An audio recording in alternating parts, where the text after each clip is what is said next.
El emperador Trajano alcanzó nuevas cimas de gloria tras derrotar a los dacios, consiguiendo una fortuna en oro y ampliando las fronteras imperiales. El imperio estaba en la cumbre. Después de 3 siglos de incesantes guerras, Roma se encontraba en el centro del mundo, una superpotencia que no tenía rival. Pero la paz había ablandado al imperio. Envuelto en lujo, distraído por los juegos circenses, los romanos tardaron en reconocer la amenaza de una nueva horda bárbara que podía provocar la total destrucción del imperio. El Imperio Romano, rebelión y traición.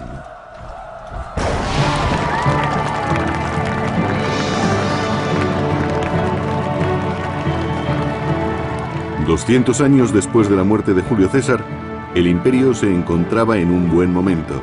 La paz y la prosperidad habían proporcionado a Roma una era de oro y plata, algo demasiado bueno. Desde luego la paz les permitió concentrar todas sus energías en el interior, sin preocuparse demasiado por los asuntos militares del imperio. En Roma flotaba un aire de prosperidad generalizada en el que comenzó a cultivarse diferentes tipos de arte. Sin embargo, las consecuencias podrían ser muy negativas. El pueblo romano se acostumbró a la paz y a una vida tranquila. No quería luchar, y su ejército ya no estaba tan preparado como antes. Pero los bárbaros de las fronteras no paraban de realizar incursiones en busca de los puntos débiles en los límites del inmenso imperio. En el año 160 después de Cristo, la frontera se extendía por 3 continentes. 400.000 soldados protegían los 50 millones de personas que tenían la suerte de vivir en ellos. En Roma, los 2 jóvenes herederos del trono imperial llevaban una acomodada vida en el palacio de su padre. Se trataba de Marco Aurelio y de Lucio Vero. Procedentes de 2 familias aristócratas diferentes, fueron adoptados de niños por el emperador Antonino Pío, que no tuvo hijos varones. Según el historiador del tercer siglo, Casio Dio, los príncipes eran muy diferentes. Marco era de salud frágil y dedicaba gran parte de su tiempo a las letras.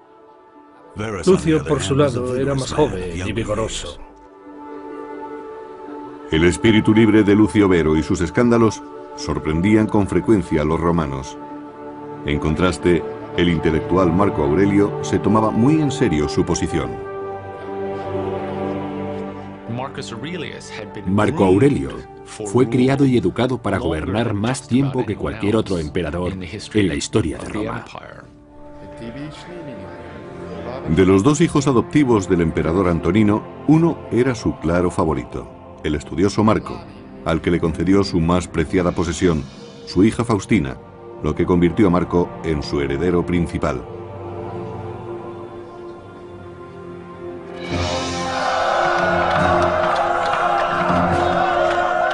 En el año 161, cuando murió el emperador Antonino, Marco y Lucio Vero ascendieron al trono con la aprobación de la guardia personal del emperador, la Guardia Pretoriana. Debió de resultar muy fácil para la Guardia Pretoriana aceptar a los 2 jóvenes como emperadores. De todos los soldados de Roma, ellos eran los que custodiaban el palacio, y por lo tanto habrían tenido contacto con los 2 príncipes durante muchos años. Para reforzar sus vínculos con la Guardia Pretoriana, les hicieron un generoso soborno. Les dieron una paga equivalente a varios años de salario de un guardia. Marco y Lucio Vero iban a necesitar la lealtad del ejército romano, pues la guerra acechaba en el horizonte. En el este, los partos invadieron Armenia, aliada de Roma, convirtiendo a Siria en vulnerable a sus ataques.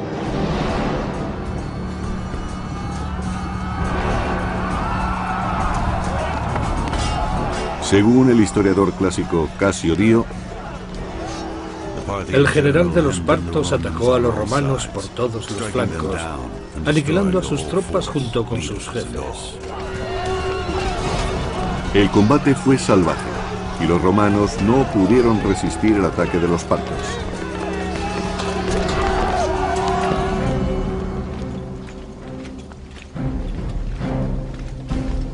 En el año 162, Roma no tuvo más remedio que enviar sus tropas a la guerra. Por primera vez en 2 generaciones, un emperador, Lucio Vero, dirigía al ejército. Mientras tanto, su hermano Marco Aurelio permaneció en Roma.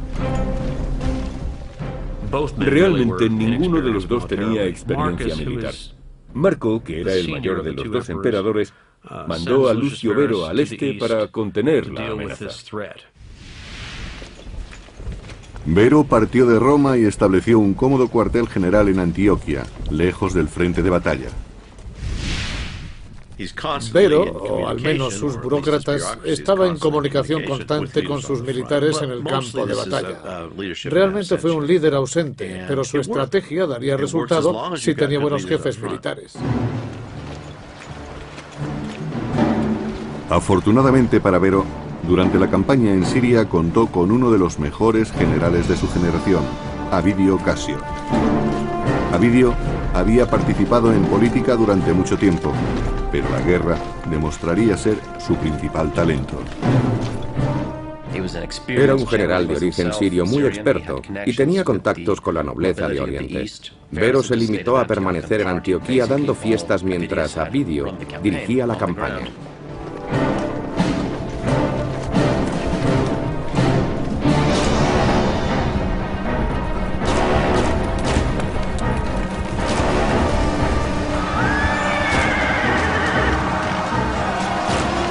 Avidio fue el cerebro de una serie de victorias que llevó a los romanos al centro de las tierras de los partos, donde se enfrentó cara a cara con el enemigo. El secreto de los soldados romanos era que combatían cuerpo a cuerpo. Y eso atemorizaba a todo el mundo, porque luchaban de una manera muy cercana con una espada o un hacha contra un enemigo que no se sabía bien por dónde iba a salir. Llevaban puesto un casco y apenas oían lo que ocurría. Solo tenían visión hacia adelante. Se requería mucho coraje y empeño para sobreponerse al miedo que esos enfrentamientos suponían.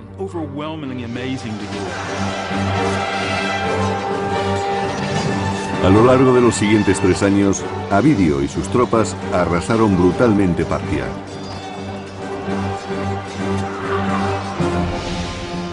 En el año 165 después de Cristo llegaron a Ctesifonte, la capital de Partia, que se encontraba cerca del actual Bagdad. Los romanos saquearon salvajemente la antigua ciudad, según el historiador clásico Casio Dio. Cuando sus aliados abandonaron al rey parto, Avidio lo persiguió hasta Ctesifonte y allí destruyó su palacio por completo. Pero el control se le escapó de las manos, pues sus soldados saquearon los templos de los dioses locales y robaron los vasos sagrados, entre otros tesoros. Era un sacrilegio violar templos, ya que el castigo divino por este crimen llegaba pronto y con furia. Los soldados contrajeron una enfermedad mortal, posiblemente la peste bubónica. Los romanos salieron de Ctesifonte repletos de gloria, pero sin saberlo, llevaron consigo la peste.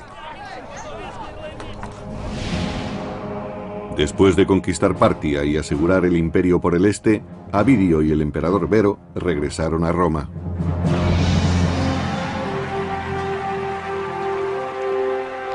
La ciudad les rindió honores por tan gloriosa victoria organizando un magnífico desfile, fiestas públicas y combates de gladiadores. Todo formaba parte de un espectáculo conocido como triunfo. Miles de personas acudieron a ver desfilar al ejército, agitaban banderas, les arrojaban flores y les vitoreaban. Tras las tropas seguía una inmensa exhibición de cautivos, botín y montones de armas capturadas. Fue una demostración de triunfo grandiosa.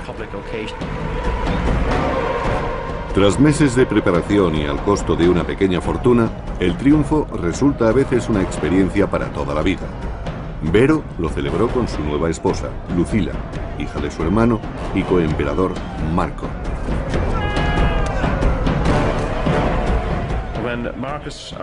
En la época de Marco Aurelio y Lucio Vero, su generación no había crecido sin conseguir ningún triunfo. Por eso aquella victoria resultó un hecho de gran importancia. Marco Aurelio no pudo disfrutar las festividades, pues sabía que la campaña del Este había dejado exhausto al ejército romano.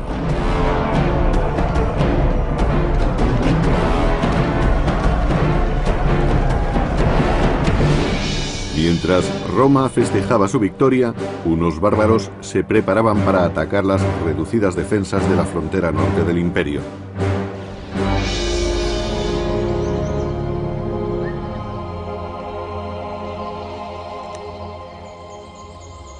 A lo largo de la frontera norte, los legionarios que protegían las fortificaciones eran demasiado escasos. Fueron pocos los que regresaron de la contienda del Este. La guardia resultaba un objetivo fácil para las tribus bárbaras que se escondían entre los bosques.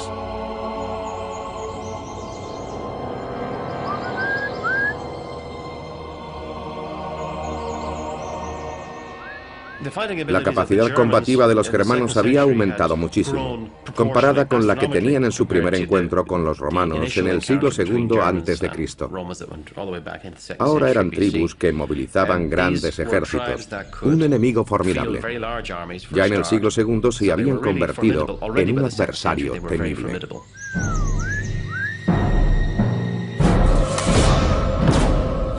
En los límites del imperio, las escasas tropas de Roma estaban condenadas. Los oscuros bosques de Germania iban a ser su tumba.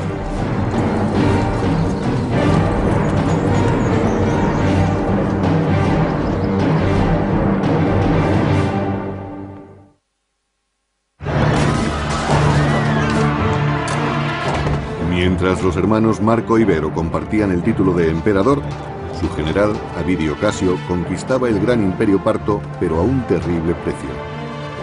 Los soldados llevaron la peste a Roma.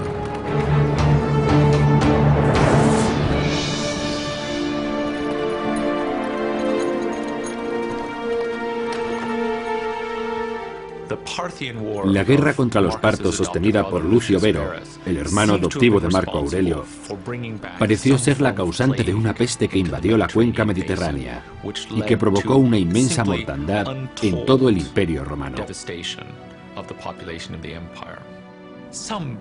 Durante el reinado de Marco Aurelio, pereció un elevado porcentaje de romanos. Las estimaciones oscilan entre el 10 y el 25%. Debió resultar mucho peor en los grandes centros de población, donde los muertos tuvieron que ser enterrados uno encima de otro.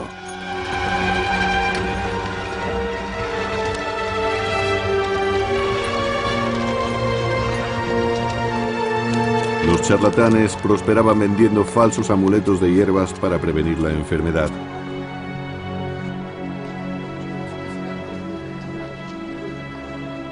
Decían que la peste era un castigo de los dioses por haber saqueado los templos de los partos. El emperador Marco debía expiar el pecado por medio de un sacrificio. La única respuesta posible de un emperador romano ante un gran desastre natural como la peste era tratar de recuperar el favor de los dioses por medio de sacrificios y demostraciones públicas de devoción hacia las deidades. En el caso de un desastre natural, el emperador tenía la responsabilidad de salvar al pueblo recuperando el favor divino. A pesar de 7 días de sacrificios, los dioses seguían enfurecidos y la mortandad continuaba en aumento, especialmente entre los soldados acuartelados. Se perdieron muchos soldados experimentados, así como un gran número de personas entre la población civil que no serían fáciles de recuperar.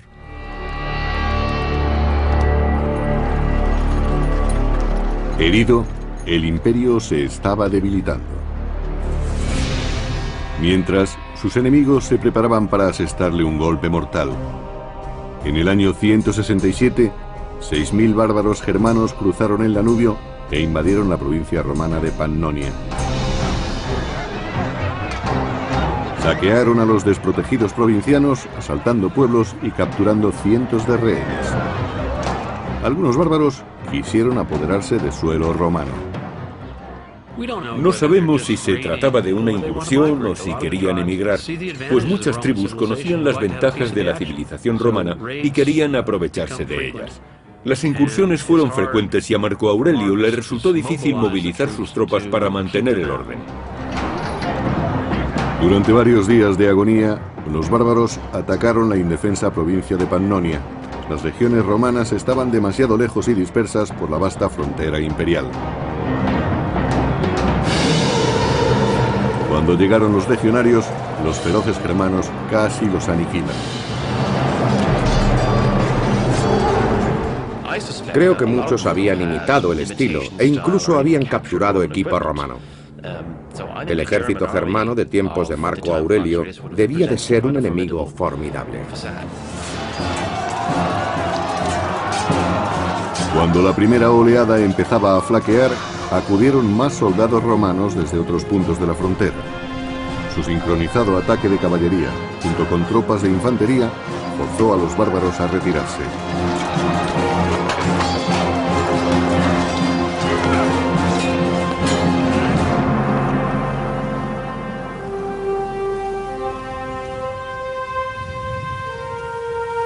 Demostrando su gran osadía, el cabecilla germano Valomarius, de la poderosa tribu de los Marcomanos, se aventuró a ir al campamento romano para negociar un tratado de paz. Sorprendentemente, no solo representaba a su tribu, sino a otras 10 tribus más. Esta unión revelaba un nuevo peligro para el Imperio Romano. Marco Aurelio se enfrentaba a una amenaza distinta a la que vieron los emperadores anteriores. Las tribus se habían organizado, probablemente debido a la influencia romana. Algo irónico.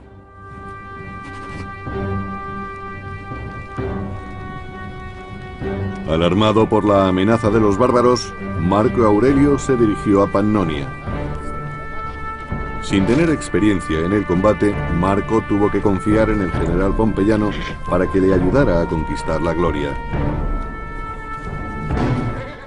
Durante siglos, los germanos habían realizado incursiones a través del Danubio para robar ganado, esclavos y bienes.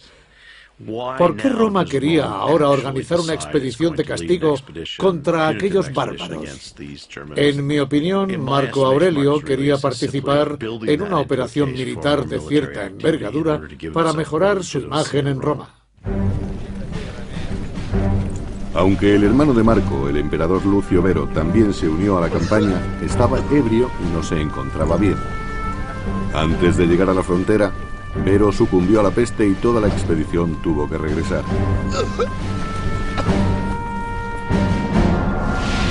Marco regresó a Roma con el cadáver de su hermano, abandonando la frontera del norte a manos de la creciente amenaza bárbara.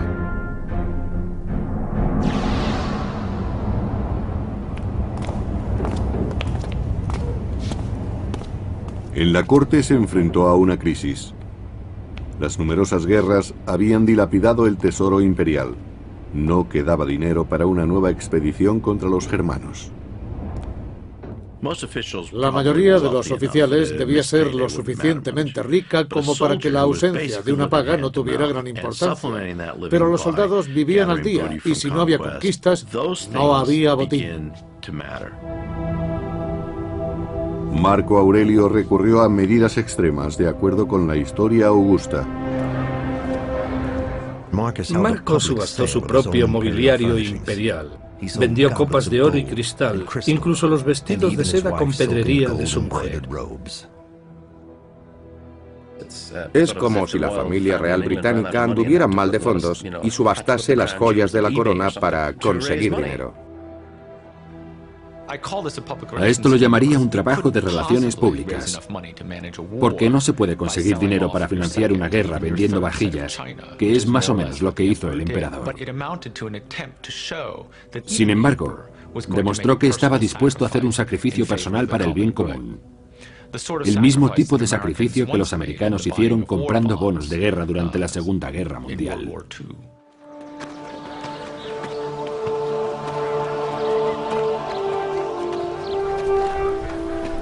Los reclutadores de Marco Aurelio confiaban en conseguir nuevos soldados, pero su llamada cosechó pocos voluntarios.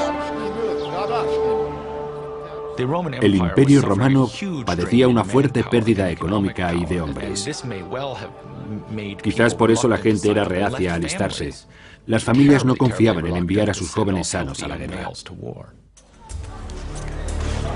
El aumento de la virulencia de la peste hizo que los recursos imperiales disminuyeran al límite. Pompeyano, el principal consejero militar de Marco Aurelio, recurrió a las clases más bajas de la sociedad, tal como relata la historia augusta. Armaron a los gladiadores y convirtieron en soldados a los bandidos de Dalmacia. Incluso entrenaron militarmente a los esclavos. Pompeyano estaba consternado ante la calidad de los reclutas, pero antes de que pudiera preparar aquel valiente ejército para la guerra, el desastre hizo estremecer las fronteras imperiales. En el año 169, bandadas de guerreros germanos atacaron las provincias romanas del Danubio. Aunque no estuvieran preparados, Marco Aurelio y Pompeyano debían conducir las nuevas legiones hacia Germania. Combatiendo en terreno bárbaro, el inexperto ejército romano estaba en clara desventaja. Los germanos consiguieron que los romanos cruzaran el Danubio y lucharan en los bosques, donde sabían que no podían formar de la manera a que estaban acostumbrados y ni siquiera podían usar sus armas arrojadizas pesadas con efectividad. Por eso los germanos les llevaban ventaja y con frecuencia los derrotaron.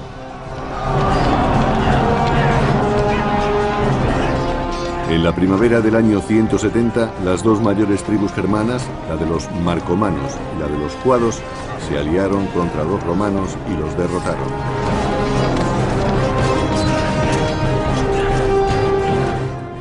Marco Aurelio era alguien especial, pero ¿eso quería decir que era un buen líder? ¿Podría conducir efectivamente a sus tropas en el combate? El historial militar de Marco Aurelio hasta entonces no había sido muy bueno. La primera gran batalla del emperador se tradujo en la masacre de 20.000 romanos, la peor derrota de Roma desde hacía un siglo. Marco Aurelio dirigió fallidamente su primer ejército contra los germanos, pero todavía le aguardaba un nuevo desastre, esta vez en la retaguardia. Mientras se encontraba estancado en el Danubio, otras tribus germanas se adentraron en Italia.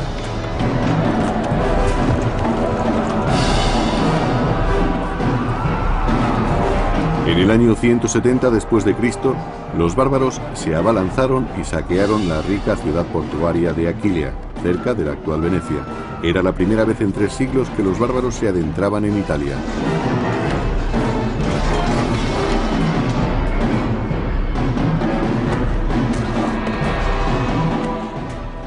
Eran fieros, crueles y probablemente trajeron a la memoria imágenes de cuando los galos invadieron Roma en el siglo IV a.C., así como las amenazas de los cimbrios y teutones de finales del siglo II a.C. Los romanos temían particularmente las incursiones de tribus bárbaras en Italia. En Roma, sumida en el terror, Marco Aurelio debía actuar rápidamente para vencer a sus enemigos de una vez por todas. Se desplazó con su ejército a lo largo del Danubio y se preparó para invadir las tierras de los marcomanos.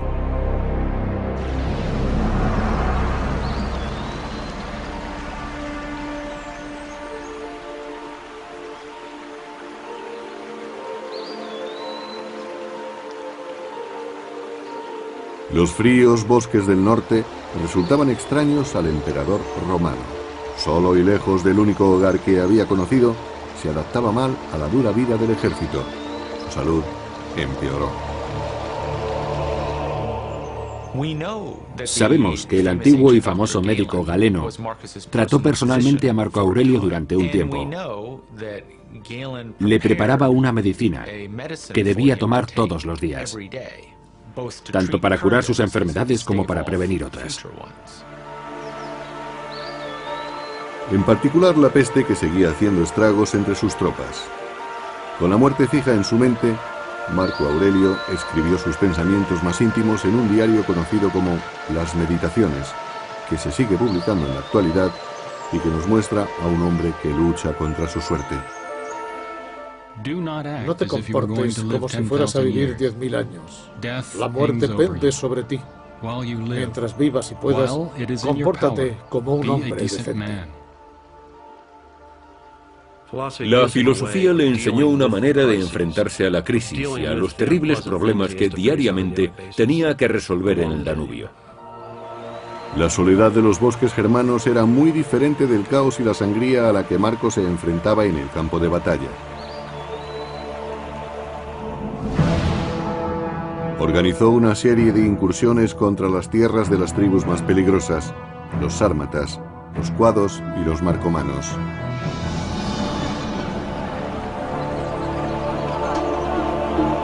Los bárbaros habían derrotado a Marco anteriormente y estaban muy seguros de sí mismos cuando acamparon a lo largo del río.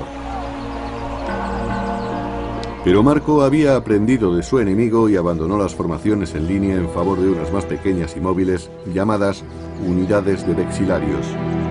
Estas unidades dieron a su ejército una mayor flexibilidad para maniobrar entre los árboles. Era una nueva forma de guerra, distinta, muy diferente a la que algunos veteranos habían mantenido con formaciones cerradas y tácticas convencionales contra los partos en Oriente Medio. Esta era una guerra en la que las emboscadas fueron la regla. Cuando los bárbaros menos lo esperaban, los romanos se les echaron encima.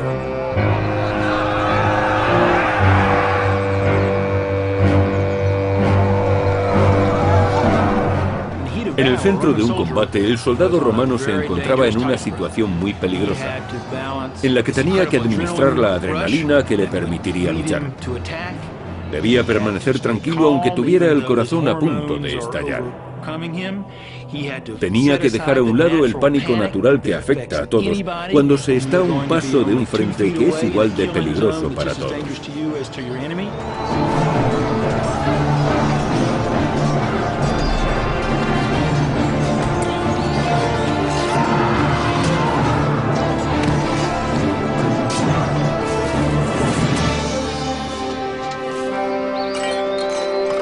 Al final, el enfermo e inexperto Marco Aurelio pudo conseguir una victoria en suelo germánico.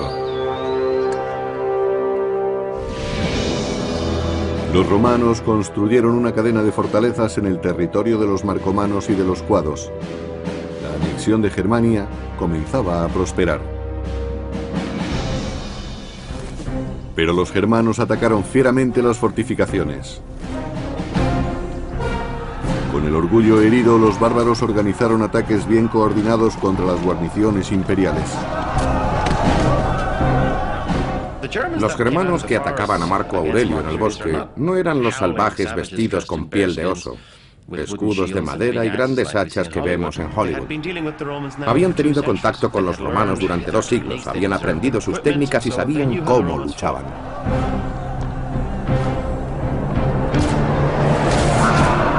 Si conseguían abrir una brecha en las fortificaciones, los romanos sabían cuál sería su suerte.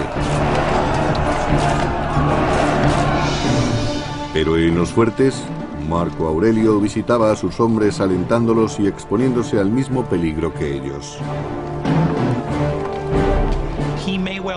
Debía conocer muy bien el alcance de su responsabilidad, algo que aprobamos totalmente. Si tenía que enviar a sus hombres a la muerte en combate, debía estar con ellos e interesarse por la campaña. Cuando la situación se tornaba más crítica, Marco Aurelio recurrió a los dioses paganos, ofreciéndoles sacrificios y pidiendo su ayuda contra las hordas germanas. Y ellos le contestaron con un milagro, según la historia augusta, escrita en el siglo IV. Firme en la tierra, oró a los dioses y pidió que un rayo cayera del cielo contra sus enemigos. Por supuesto, los bárbaros consideraron que el rayo era un mal presagio y que los dioses favorecían a los romanos. Debido a esa creencia, tuvieron que enfrentarse a una situación muy difícil. En las mismas puertas de la fortificación, los aterrorizados bárbaros rompieron filas y huyeron. Los romanos se habían salvado.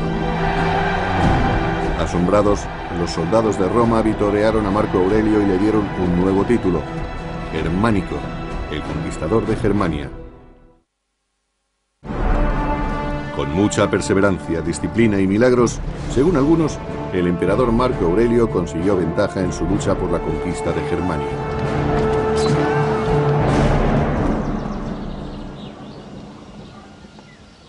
Ni las comunidades agrícolas y pacíficas escaparon de la ira de Marco Aurelio.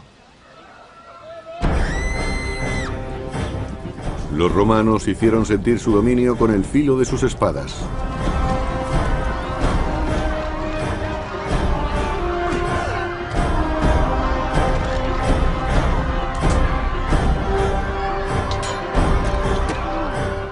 Muchas de las guerras contra los germanos acabaron en genocidio. Los romanos atacaban las poblaciones arrasándolo todo y llevándose a mujeres y a niños para venderlos como esclavos.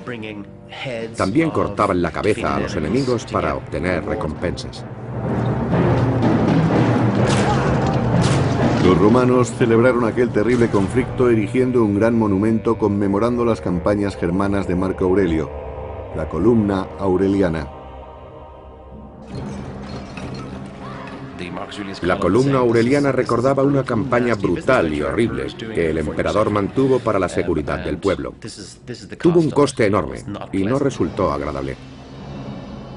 En las tierras de las tribus germánicas, Marco Aurelio creó dos nuevas provincias romanas, Marcomania y Sarmatia. Pero justo cuando la situación parecía estabilizarse, llegaron noticias alarmantes desde un lugar inesperado, Egipto.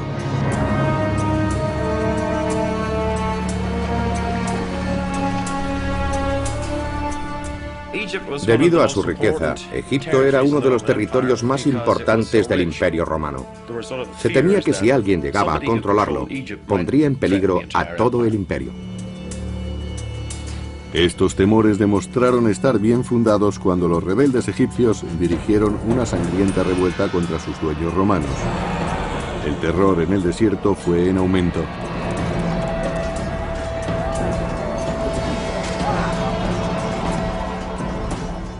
Desde luego se trataba de un asunto grave al que había que atajar rápidamente.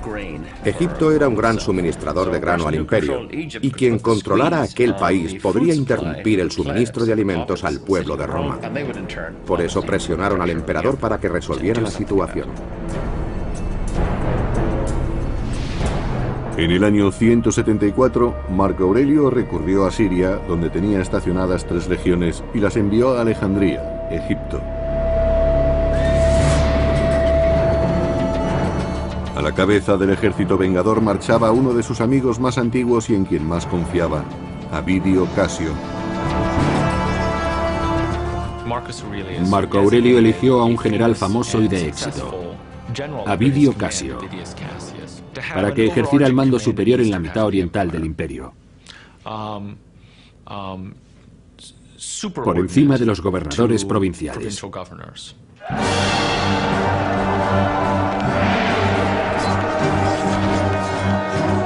El héroe de la campaña contra los partos no le defraudó. Avidio sofocó rápidamente la rebelión, asegurando Egipto y sus riquezas para el imperio.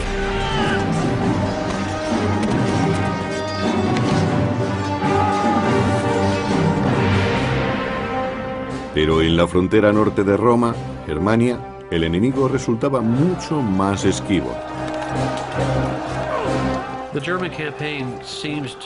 La campaña de Germania parecía no acabar nunca. Se conseguían progresos, pero cuando se sometía a una tribu, otra se rebelaba 100 kilómetros río arriba y había que enfrentarse a ella. Durante 7 años, Marco Aurelio había combatido a los bárbaros en los densos bosques del norte, hasta que su salud empezó a declinar.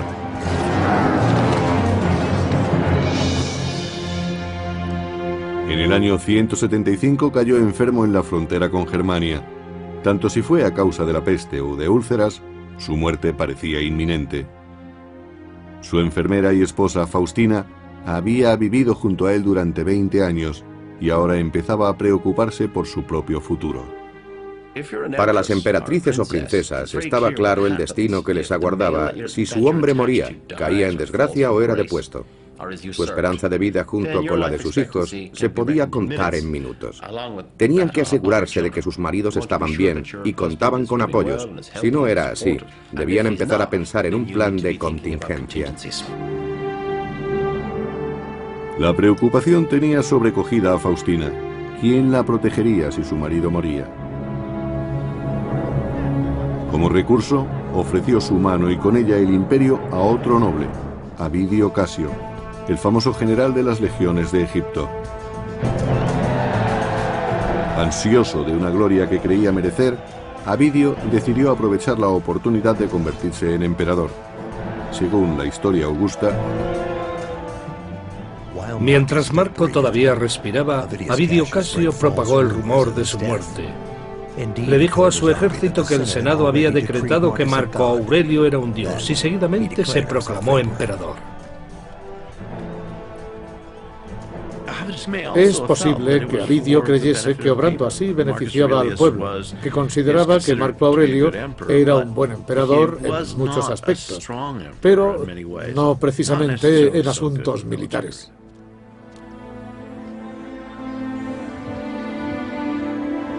Cuando Avidio reclamaba el trono, Marco Aurelio se recuperó de su enfermedad, lo que provocó una situación imposible entre los dos hombres. ¿Qué hacer entonces? Avidio no podía decir, siento haber reclamado el trono para mí, fue una equivocación, una idea pasajera, ¿por qué no seguimos como siempre? Cuando se ha dado un paso así para ser emperador, siempre se es sospechoso de traición. Por diversos motivos, representaba una seria amenaza para Marco Aurelio. Avidio Casio era un gran general al frente de un número importante de soldados. Avidio quería llevar sus tropas a Roma para asegurar su posición.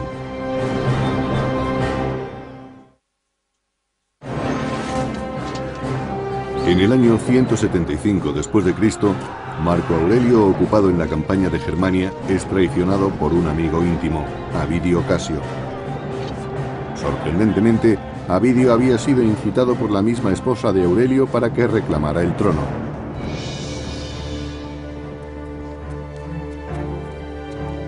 Marco Aurelio tenía que sofocar la rebelión de Avidio y encararse con la traición de su esposa. Pero a sabiendas de que podía perecer en los combates que se producirían, decidió proclamar emperador a su propio hijo. Cómodo no tenía entonces la edad suficiente para ostentar el poder del imperio. Pero parece que Marco Aurelio no pensó en nadie más que en su hijo para que le sucediera en el cargo. Mimado durante su infancia, Cómodo tenía que demostrar su aptitud para el mando y su valor como soldado. Aunque era el único hijo de Marco Aurelio, la elección no sería buena para Roma.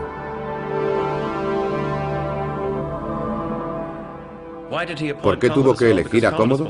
Pues porque era su hijo y así pensaban las familias aristocráticas romanas. A lo largo de muchas generaciones, la alta clase senatorial y los aristócratas romanos mantuvieron la costumbre de promocionarse a sí mismos. Con el puesto de su hijo asegurado, Marco Aurelio se enfrentó entonces a su mujer, que lo había traicionado ante Avidio Casio. Pero, sorprendentemente, la perdonó. Después de todo, Marco Aurelio no castigó a Faustina. Era un hombre muy inteligente y quizá comprendiera sus motivos después de una conversación íntima.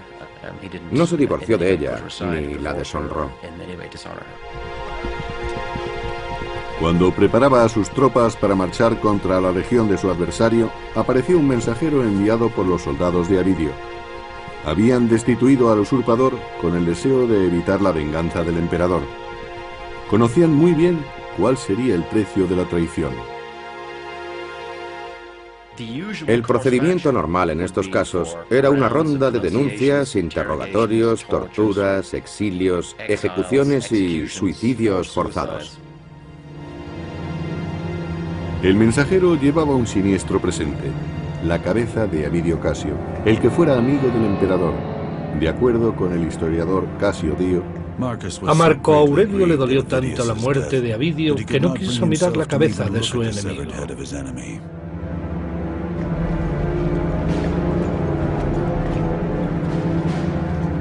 La rebelión había terminado y Marco Aurelio podía reanudar el gran proyecto de su vida: someter a los bárbaros germanos de una vez por todas. La rebelión había interrumpido su campaña. Por ello tuvo que redistribuir recursos, soldados y dinero, y eso habría ocasionado graves trastornos en sus planes. Los bárbaros aprovecharon aquellas distracciones. En el año 178, Marco Aurelio envió legionarios al Danubio para enfrentarse a una banda de rebeldes cuya violencia había ido en aumento. Era sobrecogedor enfrentarse a aquellos bárbaros que eran más altos, gritaban y olían mal. A veces los romanos recurrían a la bebida para calmar los nervios e ir al campo de batalla. Marco Aurelio debía someter a sus enemigos o sus duros años de trabajo en la frontera no habrían servido para nada.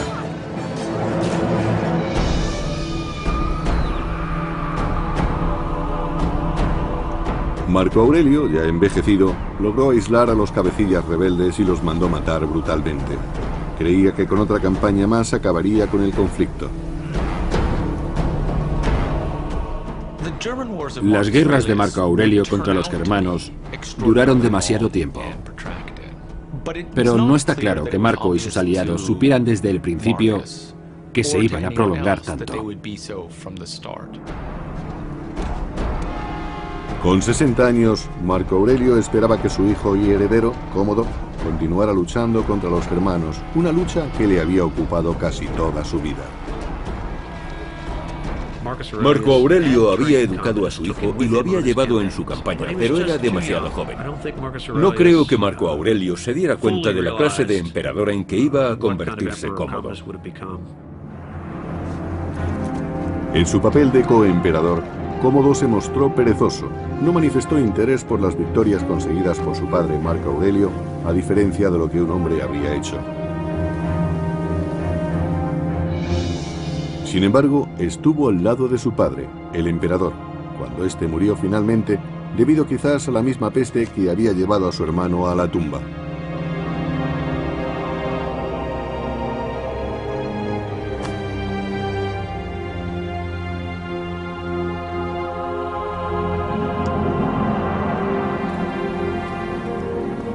Con solo 19 años, Cómodo no tenía la paciencia suficiente para sostener una guerra y anhelaba la buena vida de Roma.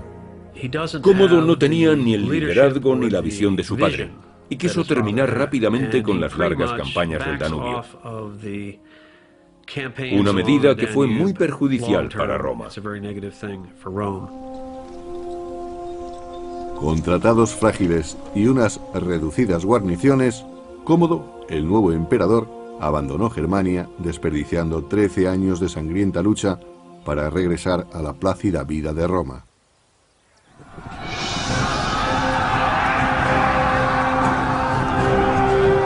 Sin la perseverancia de Marco Aurelio, el gran imperio se enfrentó como claro perdedor ante las tribus bárbaras.